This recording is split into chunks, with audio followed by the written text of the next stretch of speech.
সমস্ত বিজেপি কর্মীদের কাছে, সমর্থকদের কাছে, রাজ্যবাসীর কাছে, এমনকি তৃণমূল কংগ্রেসের কর্মীদের কাছে, যারা ব্যক্তিগত সমীকরণের কারণে কেউ কেউ কিছু কিছু জায়গায় আক্রমণ চালাচ্ছেন, এগুলো বন্ধ করুন।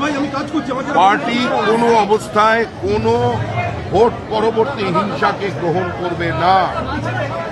সমস্ত জায়গায় হাত জোড় করে অনুরোধ করছে, পশ্চিমবঙ্গের ভোট সংস্কৃতি বদলানোর জন্য, পশ্চিমবঙ্গের ঔদ্ধত্যের অবসানের জন্য, পশ্চিমবঙ্গের হিংসা, মহিলাদের উপর অত্যাচার বন্ধ করানোর জন্য মানুষ এই রায় দিয়েছেন। মানুষের এই রায়দানের প্রতি শ্রদ্ধা জানান, মানুষের মর্যাদা রক্ষা করুন। এই জয় গণতন্ত্রের জয়। এই গণতান্ত্রিক ব্যবস্থায় হিংসার কোনো স্থান নেই। আর বিজেপি সরকার এবং বিজেপি দল হিসেবে আমরা আপনাদের মাধ্যমে প্রশাসনকে বার্তা দিচ্ছি, পুলিশকে বার্তা দিচ্ছি, যেখানে হিংসার ঘটনা দেখবেন, কোনো রং দেখবেন না, কঠোর ব্যবস্থা নেবেন।